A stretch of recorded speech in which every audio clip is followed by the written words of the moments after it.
Welcome to this special Montober video. This is an original story I hope you enjoy as I enjoyed making it.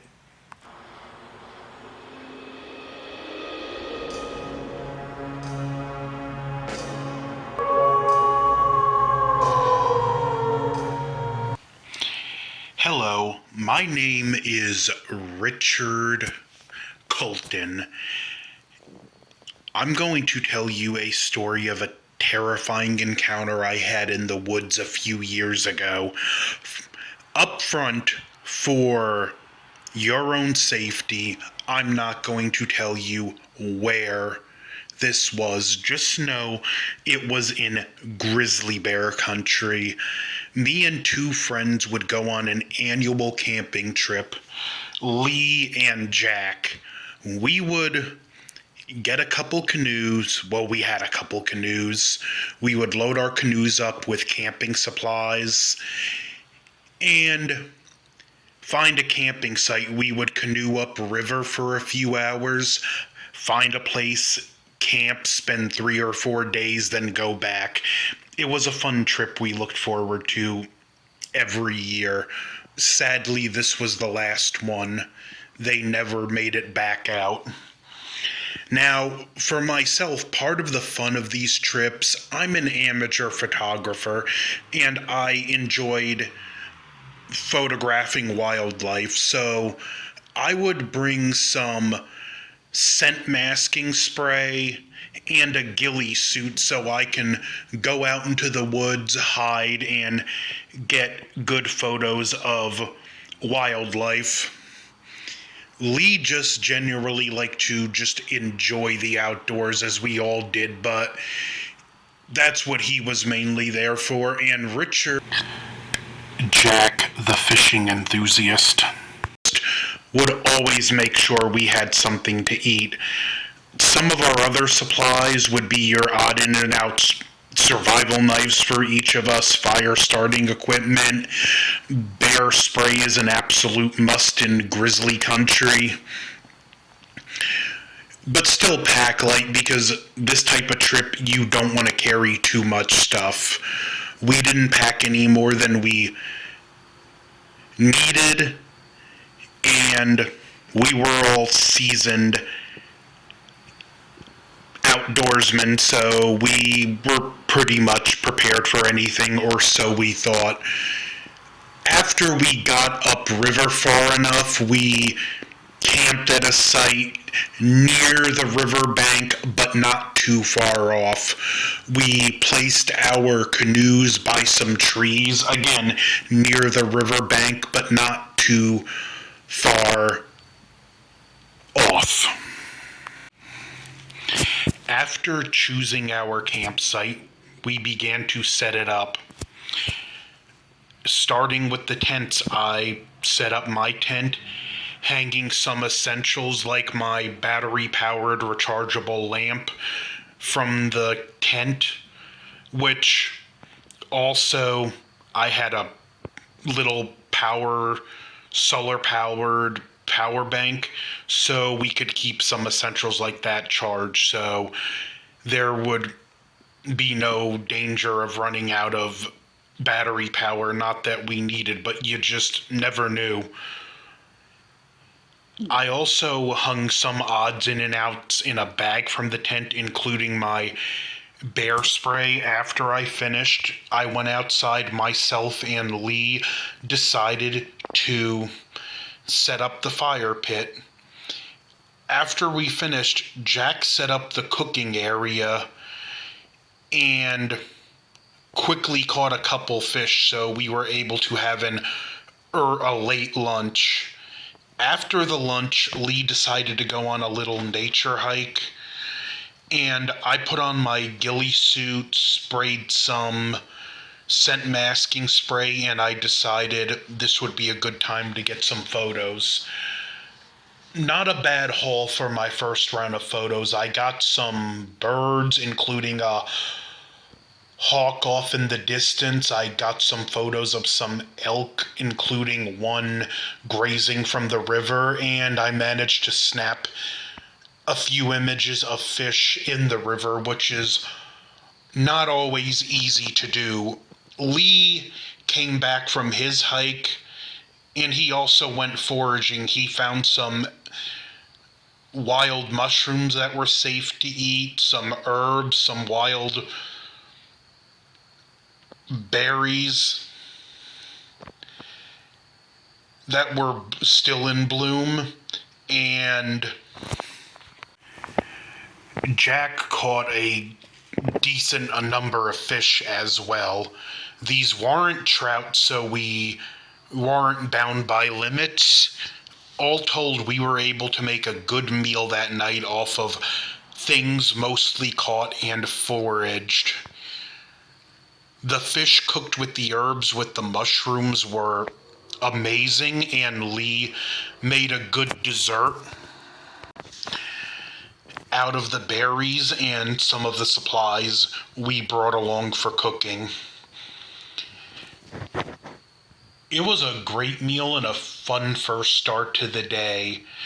As the sun began to set, we stoked the fire, gathered more firewood, and we proceeded to just sit around the campfire, just joke, tell stories, and enjoy the scenery. We were in a good place where we could still see the river. We had water containers with us, so it's not like we needed to go down whenever we needed a drink.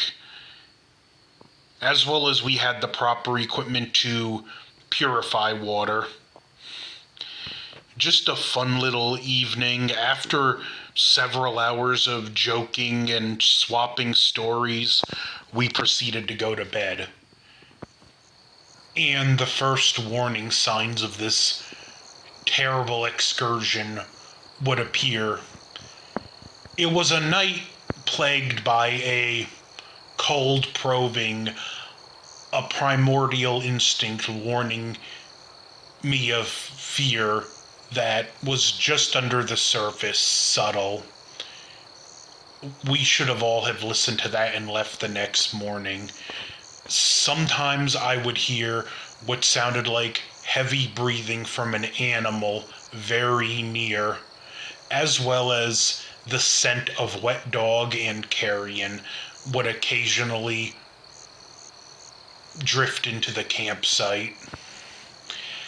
I had already decided that I needed to sleep with my bear spray in arm's reach, so I pulled it out of the bag without turning the light on, in case I provoked whatever was out there, thinking it was probably just a grizzly. After what seemed like a good 2 hours, I heard the sound of a howl in the distance. This was grizzly country, but there were no wolves, so that did not seem right. The next morning, after waking up, I discussed it with Lee and Jack, and both of them noticed it too, but we decided it was probably nothing and to get on with our day. Breakfast that morning was simple. We had protein bars I made the day before departing. Very simple and basic ingredients, but they got the job done, and water.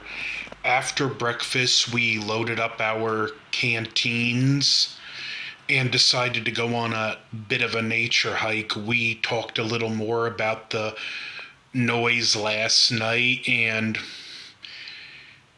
kind of foolishly dismissed it, thinking it was, at least the howling was some joker with a loudspeaker out in the woods.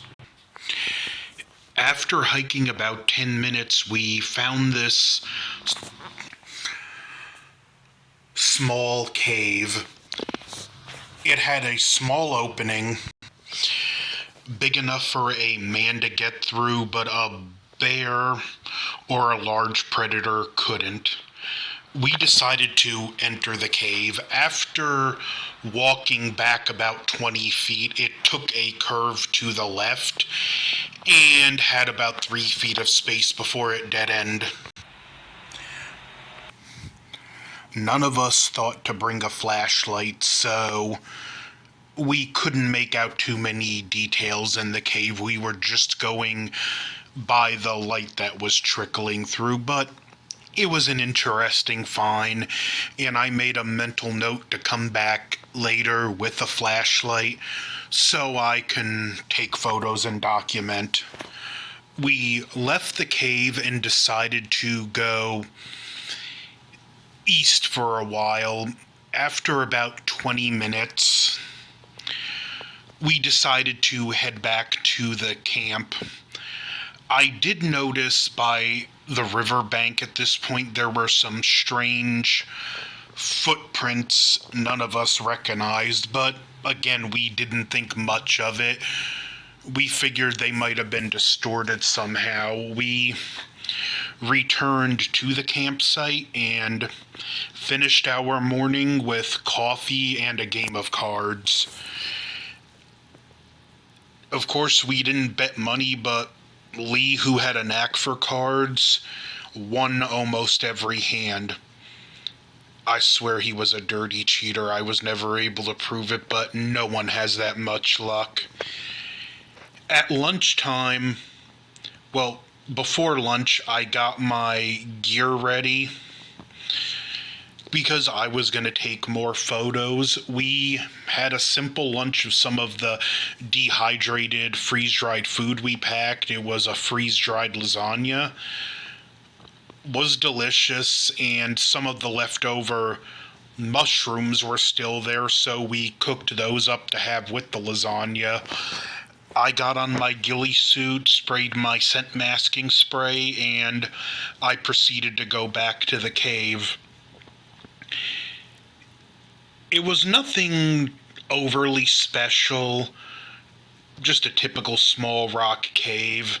However, when I turned the corner to the left, I seen written in red, "The beast hunts at night." I laughed it off thinking it was some kind of joke. Some hiker put it here to scare some camper camping alone.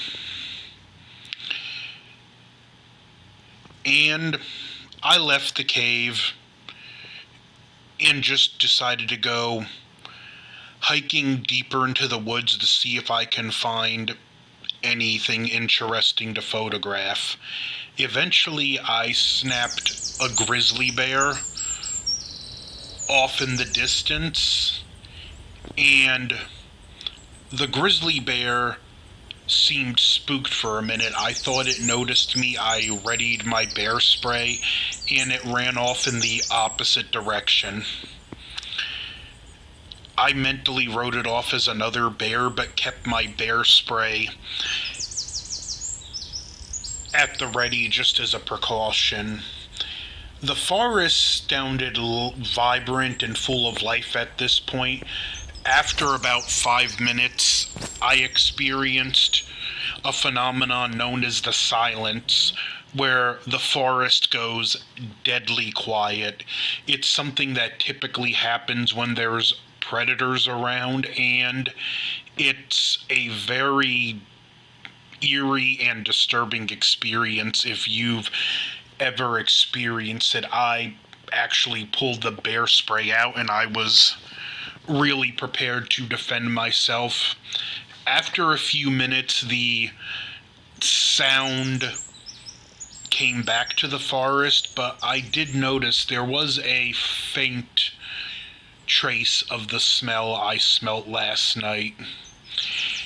So I decided to go back to the campsite, and I captured a few more photos on the way, some small wildlife, and that was pretty much my afternoon. When I made it back to the campsite, Lee and Jack had a pot of coffee on, which was good. I was thinking I could use some. We drank a couple glasses, talked for a while, and Jack decided to go fishing and Lee to go for a little hike and some more foraging. I myself went back to the tent and decided to spend some time with a good book. After about an hour had passed, Jack had caught a couple fish, and Lee found some herbs and some more berries and a few more mushrooms. That night for dinner, we would supplement one of the freeze-dried dishes with the fish. It was a New England clam chowder that Jack cut up and cooked some fish and would add it to the pot. Lee would also enhance another berry cobbler dessert with some berries he forged. We would throw some of the herbs in the clam chowder, and Lee would make some ash bread to go with the clam chowder. The dinner was again delicious. After cleaning up, we decided to go swimming for a while since we had daylight, and we enjoyed the rest of our day, the last truly peaceful part of the trip. And we would go into the last night before everything went wrong. We did turn on the radio that we brought with us and listen, and there was a chance for thunder showers sometime in the afternoon, maybe heavy storms. So, good to know. That being said, we did take the time to reinforce the tents a little more, and I threw a tarp over mine for an extra layer of waterproof protection. And as the sun went down, we stoked the fire and just had another good evening. This time we listened to some music, classic rock, until it was time to go to bed around 11 o'clock again. It seemed like I was only in my tent for a few minutes when I heard a startling roar of a bear that would be quickly silenced, a pained roar. And that raised alarms with all of us. We talked back and forth through the tents and just discussed the kind of actual scary possibility that there's an aggressive enough bear out there that it's killing other bears. And yeah, it really did not feel good. But the night began to calm down again. A nice, cool, steady breeze set in, which would bring upon the same smell of carrion and wet dog from the other night, which, you know, this isn't even a coincidence at this point. It wasn't even in the back of my mind anymore. I knew in the front of my mind it wasn't safe to be there, or it wasn't safe as we thought it would be to be there.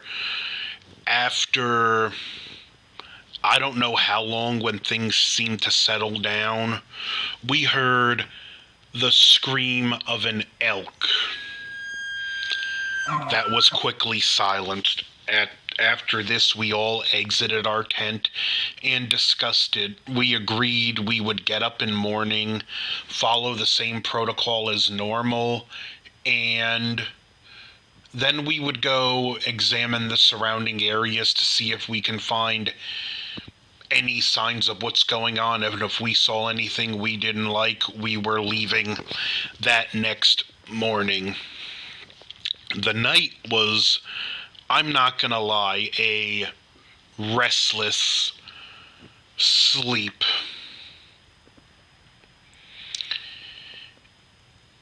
I kept expecting to hear the heavy footsteps as the bear got closer. Bear spray is not a good thing to use point blank. In fact, it'll only make the bear angrier. You need a certain distance to use it. So if a bear ripped through my tent, not only would I not have enough time to grab my bear spray and use it, but it would be too close and only make my end more painful. be honest, I actually just wanted to pack up and leave in the morning, but I was also determined not to let fear ruin a good trip. For all we knew, whatever this was could have moved on the next morning or into the night. And before I knew it, I would wake up the last day. This marks my account of the third and final part of my story. We woke up on the third day and agreed that after breakfast we were going to examine the surrounding area, and if we seen anything we didn't like, we would pack up and leave.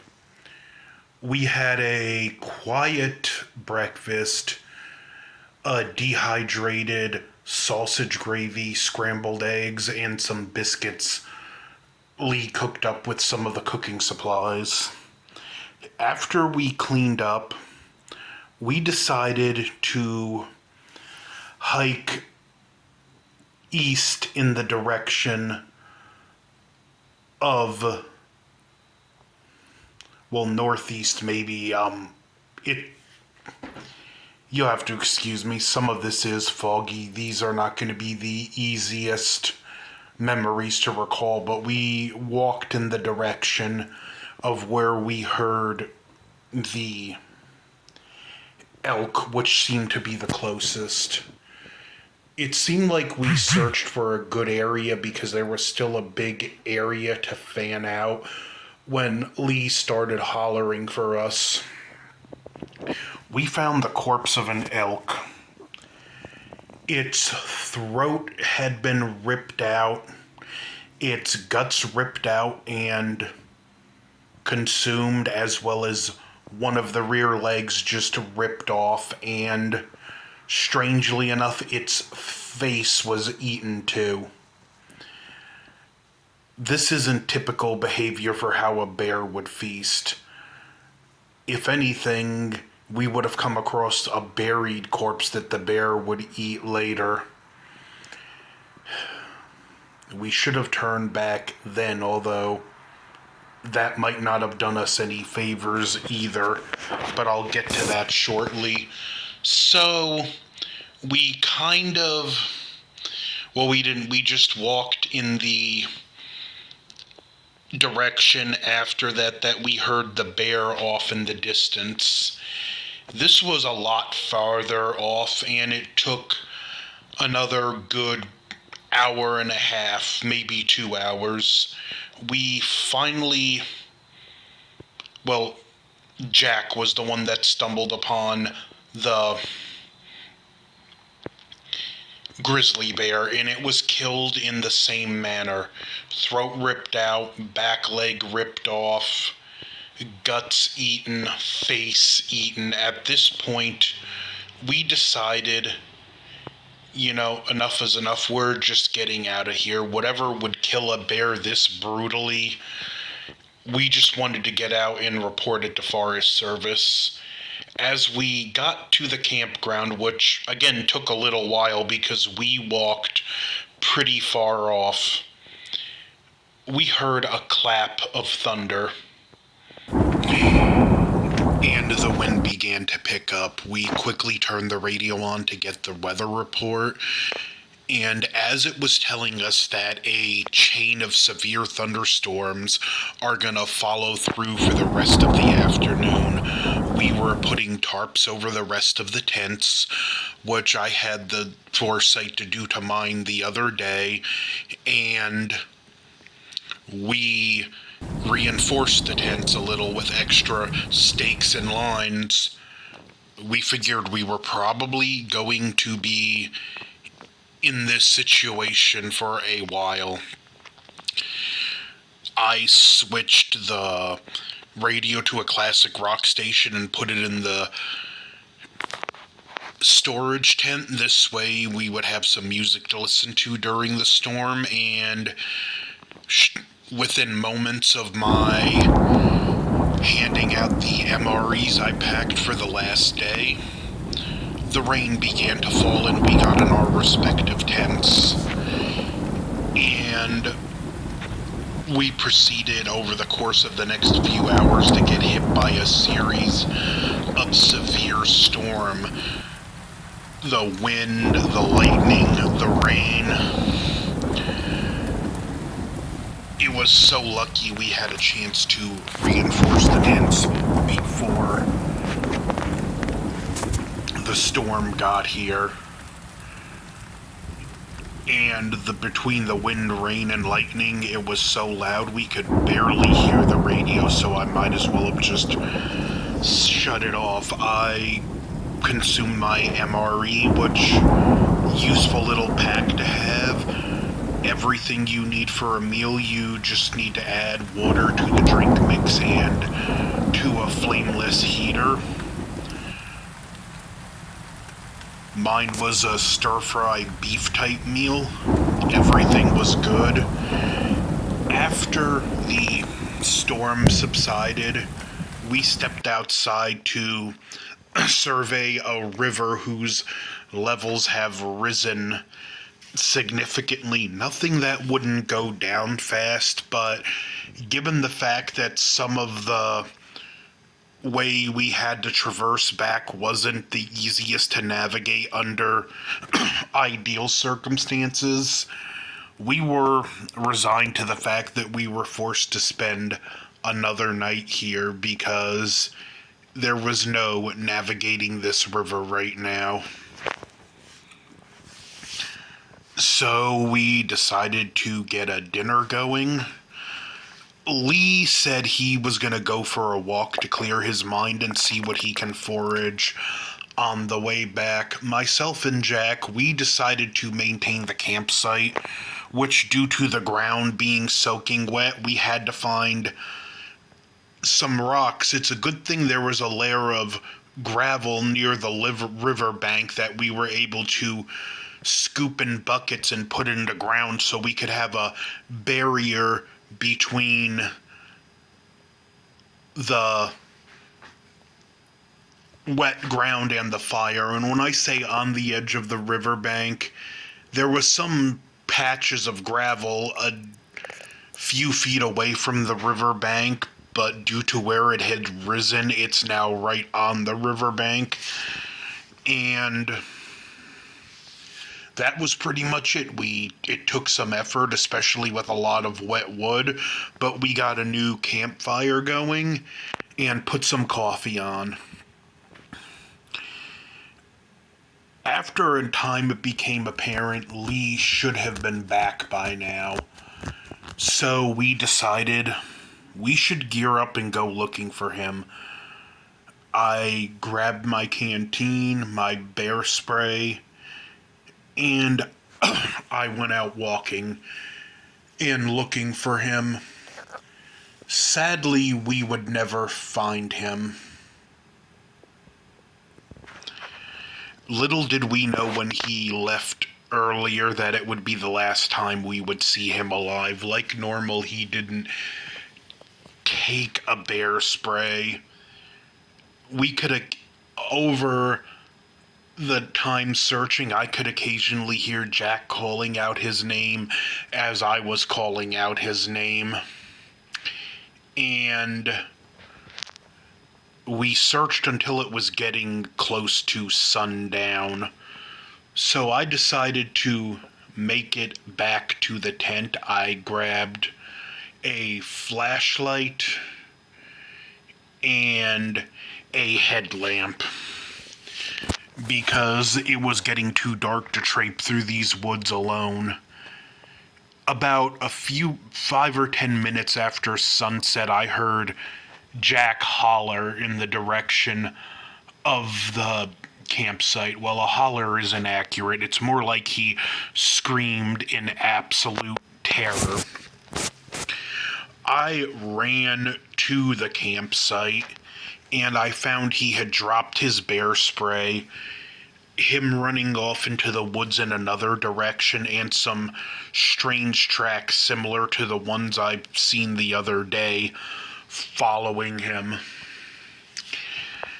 Thinking fast, I went into my tent, slipped on my ghillie suit, refilled my canteen, and grabbed my scent masking spray as well as Jack's can of bear spray, and I began to look for him.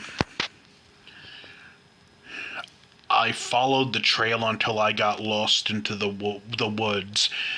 After about 15 minutes, when I came near a clearing, I saw it. A creature that I can only describe, and you're going to think I sound crazy, and this is where the story is going to lose its credibility. But it was a werewolf. An 11-foot creature on its hind legs, standing up like a man with a wolf-like head, and it was ripping Jack's throat out. My blood ran ice cold. I felt my heart drop into my stomach, not just over the horror of seeing a best friend being killed by this creature, but in knowing I had no chance to survive.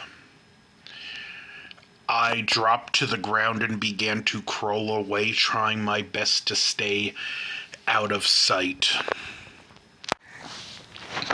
My main goal was to get to the cave I found that I told you about earlier in this story. The entrance was big enough. I knew there was no way the werewolf could get in, and if I sprayed the surrounding area with bear spray, it would probably stay away. But first, I needed to get to my tent for some supplies because the ground was soaking wet thanks to all the rain we had, and that storm also brought a cold front through, and it was getting cooler. If I didn't get something dry and have a way to stay warm, waiting out in that cave, hypothermia could have proved to be just as dangerous of a threat as the werewolf. I would crawl a few yards, then stay still and listen. Occasionally, I would hear a pop or a crack and my heart would jump in my chest, not knowing where the beast would be. Every now and then I would hear its growl, so I just stayed low to the ground, moved slowly but deliberately. It's a good thing there was enough undergrowth that I was able to maneuver and stay hidden pretty easily, especially thanks to the ghillie suit and the scent masking spray I had sprayed myself with a couple times. Eventually, I came upon a path where the storm knocked a big tree down. There was a space, a gap underneath it big enough for me to crawl under and stay hidden. When I got near the end of the path, to my horror, I seen 2 clawed feet standing at the end of it, and a clawed hand with 4 fingers and a thumb, and 5 claws, one protruding out of each of them, that would claw and dig at the ground. I could hear the thing sniffing, I could hear its breathing, and I knew if it wanted to get me, it could just dig its way to me with little effort. The fear almost consumed me, but I forced myself to stay calm. Then the thing hopped on the fallen tree. I could hear it on top of me, it clawing at the bark with its hand. Then I heard a sound of something run off in the brush, and the thing jumped off the fallen tree into that direction. I just sat there for several minutes, too terrified to move, worried it could be a trap. Once I finally worked up the courage, I crawled out slowly and actually stood up, grabbing one of the cans of bear spray, preparing to use it, and the creature seemed nowhere to be found. I was able to get my bearings and crawl in a direction towards the campsite. It still took a long time. I felt the cold sinking into my bones from crawling on the wet ground. And then I heard a howl that made my blood run cold and sounded all too close for cover. I came across a little rocky area. I crawled down, and there was a little bit of a space I could wedge myself in. And I was able to hide behind some rocks where I could barely be seen.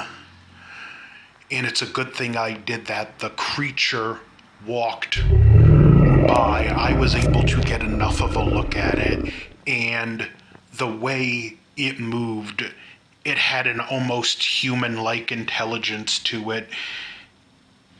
I wasn't close enough to see its eyes, but the moonlight glaring off the eyes would send shivers down my spine.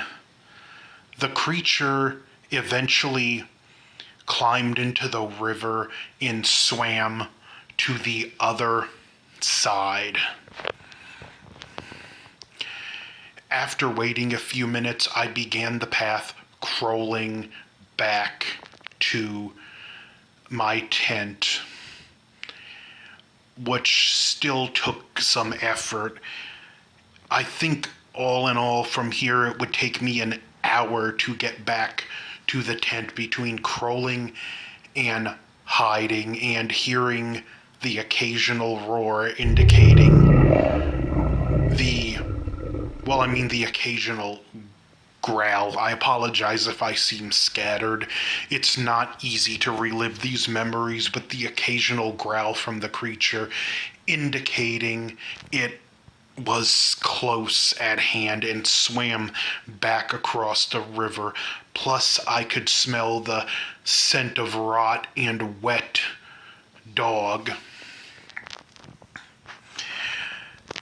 I really felt like, despite my best efforts, I was going to die horribly this night, die screaming. But I did my best to keep calm as the wind picked up, which, even with the scent masking spray, worried me that this would make it easier for the creature to get my scent. Eventually, I came to a point where I would have to stand up and do some climbing over an embankment. I got to the top and heard a loud, blood-curdling howl.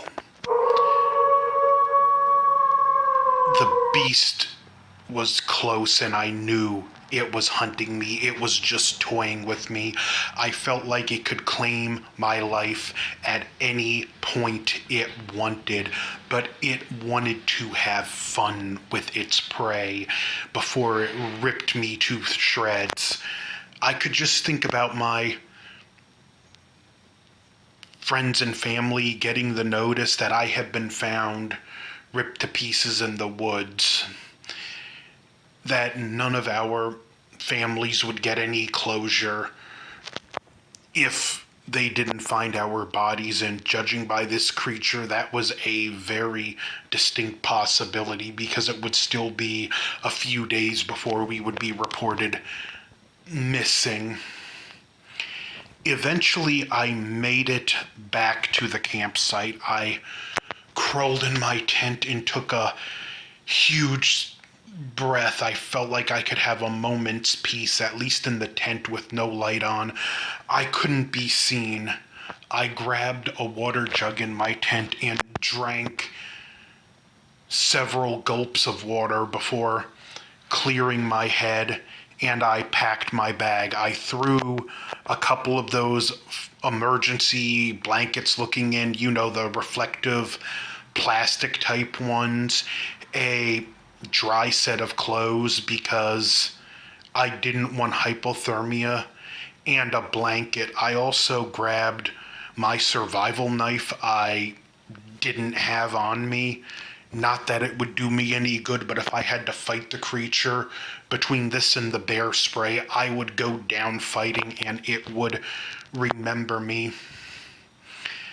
I stepped out of my tent and decided against going the straight path to the cave because I felt like the creature would be waiting for me to crawl that way.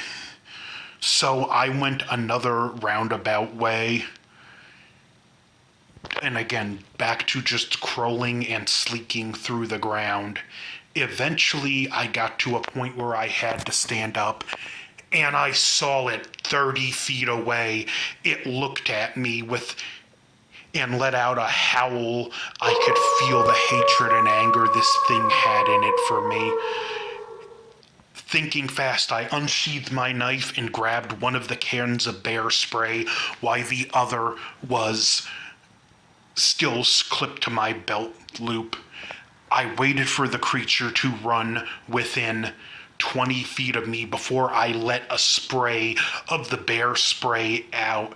The creature snarled with pain and jumped and leapt at me. I barely managed to dodge it, but still fell over and almost cut myself open with my combat knife. The creature writhed on the ground in pain. I aimed the can of bear spray and sprayed the entire can at its face until it ran empty. And then I started running in the direction of the tent.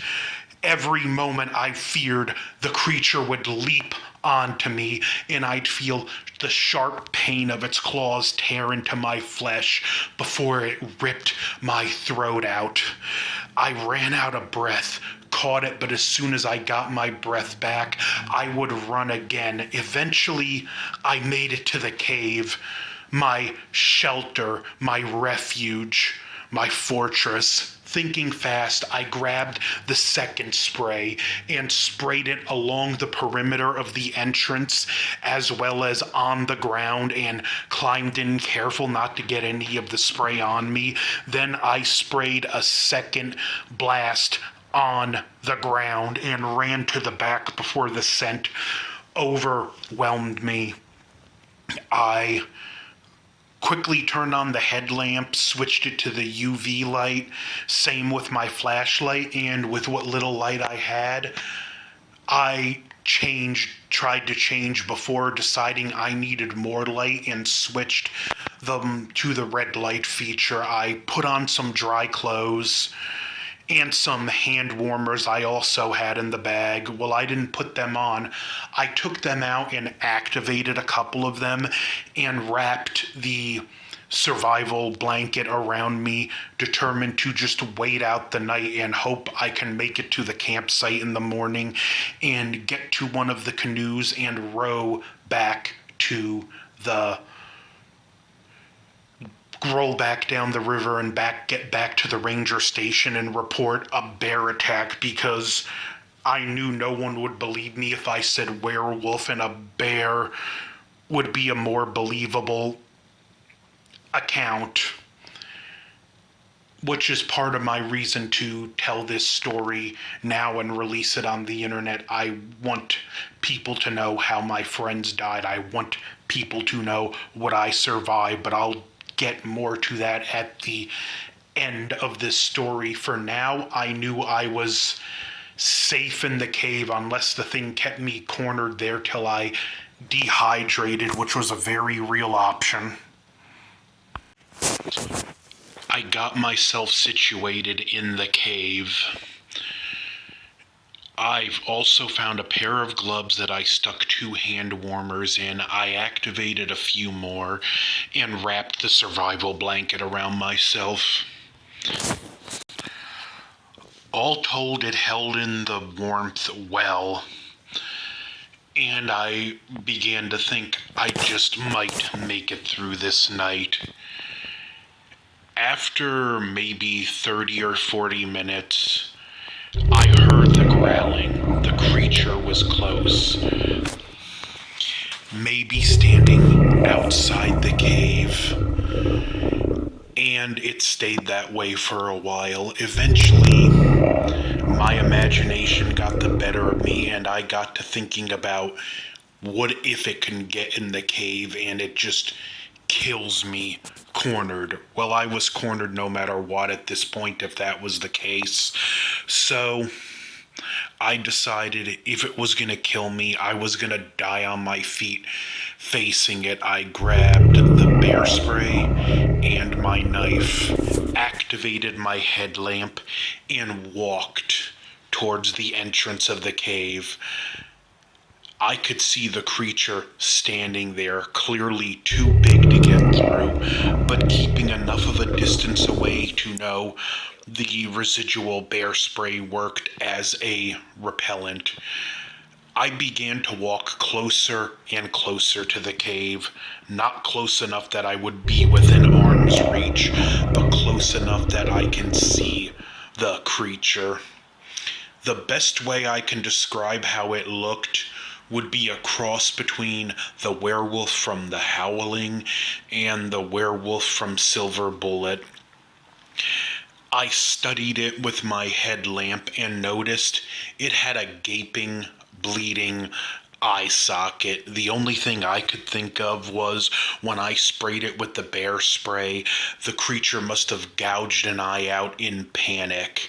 The other eye had a clear intelligence behind it, as well as a sense of hatred and malice that came from its growl. The thing paced from side to side, as if almost daring me to come out. I unsheathed my survival knife and then pulled out the bear spray. At the sight of the bear spray, the creature recoiled and stepped back. I hurt you, and you know this can hurt you again, and the moment you go down from this, I'm going to claim your other eye with this, I proclaimed, holding the knife where it can see it. The creature's body tensed up like it was going to leap into the cave. But it did not. It knew it couldn't get at me, but it also knew I couldn't get at it. Or should I say it knew I couldn't get out because it was at the entrance. The only hope I had was because we never encountered it during the day that I could get out in the morning. We both stood there almost taunting one another. While I was still terrified, I can't lie, I did feel a sense of power knowing it at least feared the pain I could inflict on it with the bear spray, even if I couldn't kill it. I raised the bear spray and took another step towards the entrance to see the creature back off, scraping and clawing at the ground in anger and rage. And I began to really hope I had a chance of making it. After about a 20-minute standoff, I went back to my corner, wrapped the survival blanket around me, and grabbed the hand warmers. Somehow, eventually, despite the constant sound of the creature's growling coming from the entrance, exhaustion kicked in and I fell asleep. I had a nightmare of the creature making it in, cornering me, ripping my stomach open and its throat out with its teeth, and consuming me. Then I awoke, screaming, only to hear the ambient sounds of mourning wildlife. Grabbing my bear spray and pulling my knife, I made a few steps towards the entrance of the cave. Looking out, the thing had dug a ditch while I was asleep, hoping I would no doubt fall and break a leg, and then I would be helpless when it came back the next night. And if I didn't think to observe, I would have fallen for its trap. I crawled out, and first, before going to the campground, against my better judgment, I went to where I had seen the creature kill Jack. His body, much like the animals we had seen, face eaten, guts eaten, and a leg ripped off. I grabbed his wedding ring off of his finger and his wallet. I didn't try to look for Lee because we were not able to find anything. Then I made my way to the campsite, which had been destroyed, the tents shredded, my camera crushed and thrown into what would have been left of the fire.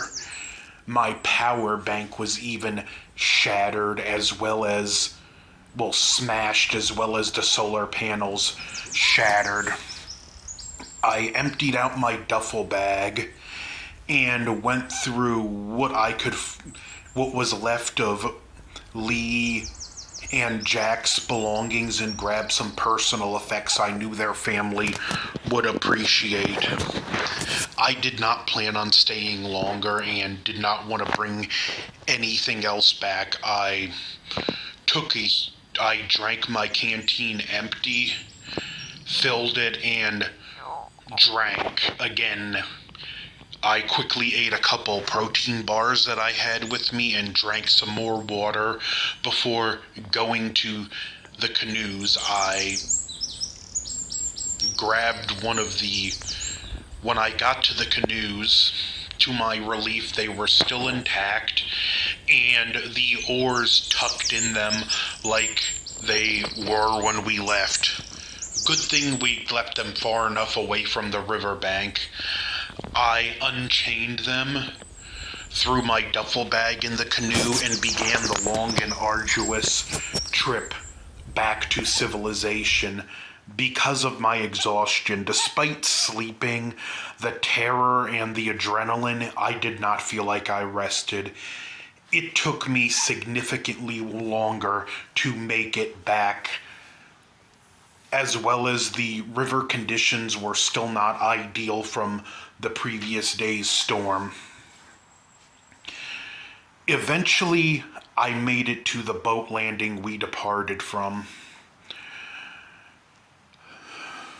I tossed my duffel bag on the dock and then climbed on, leaving the canoe behind me. I had no intention of loading it on my vehicle. I drove to a ranger station and explained that a bear attacked. I barely survived and it killed my friends. What followed was hours of questioning as they sent a rescue party, as well as questioning by an arrogant sheriff who was convinced I murdered my friends. Eventually, Jack's body was found and it was deemed an animal, much to the sheriff's chagrin. The head of the ranger station could see my exhaustion. He told me there was a couch in a break room and handed me a blanket and pillow from storage. He said he's worked many a late nights and that couch sleeps well. He'll let the other rangers know to stay out of the break room, and once I got my sleep, I was free to go home. So I slept and woke up about 1 o'clock in the morning. I was that exhausted. To a young ranger making some coffee, he made me a cup and we talked for a while. I thanked him, then I drove home. The next few days were not easy. Thankfully, neither one of my friends' families blamed me, and they were grateful I made it back with some personal effects. All they ever found of Lee was a hand. What was left of Jack's body was also returned, and there were 2 closed casket funerals that I declined to speak on. The memories of that trip and that werewolf still haunt my nightmares. I have kept the truth of this story secret for a handful of years now, and I'm releasing it on the internet because I want the world to know what really happened, how my friends died, and what killed them. And I'm not doing this to instill fear in you. I just want you to know exactly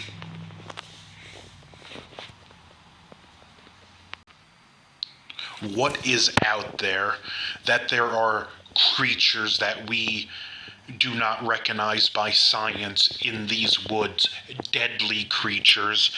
I don't want you to be afraid. I just want you to be aware of what's out there and be prepared. So if you go camping in the deep woods, make sure to have bear spray. It could save your life. Thank you for listening. Do not be afraid, just be alert and be prepared. Be smart. I wish I could still enjoy the woods and camping, but I can no longer do that. I just want, like I said, you to be aware of what's really out there and to take steps to protect yourself.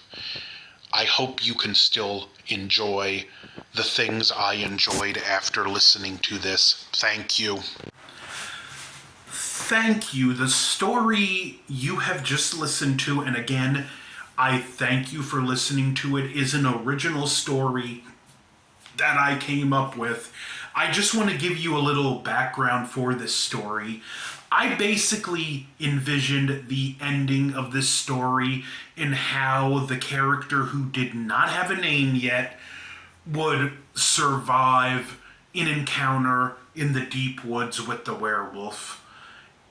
And my next logical thought after envisioning the ending, including him getting back to civilization, would be, how does the story begin? So he went on a camping trip with 2 friends that did not survive the encounter with the werewolf. So once I had an ending and a beginning, I just had to connect the dots and figure out what happened from point A to point B in this story.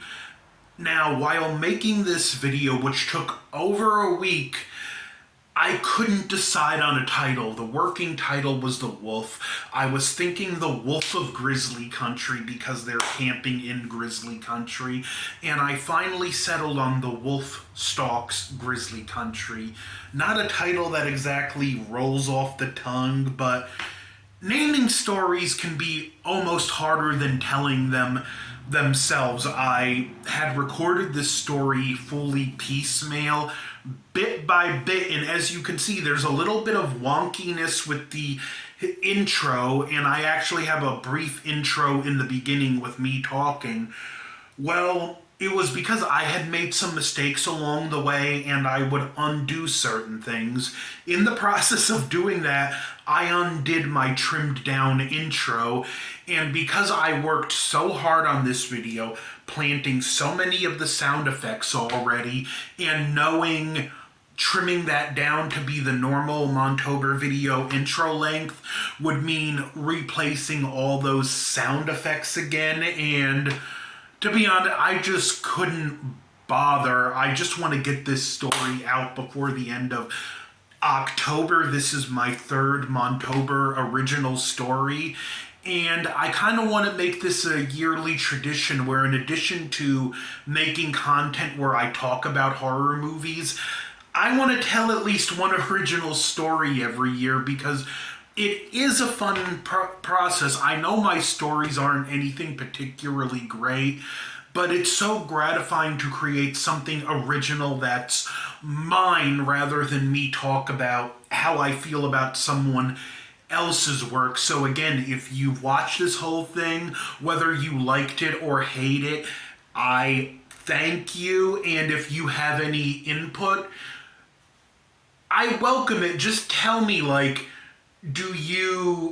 what you don't like about what you think I could have done better. I'm open to that because if I'm going to tell more stories, this is something I want to get better at. So thank you for watching this and making this Montober extra special. Montober isn't over yet. There's still a few more videos to come out, so stay tuned. Like, share, comment, subscribe. Over and out, and look out for the wolf.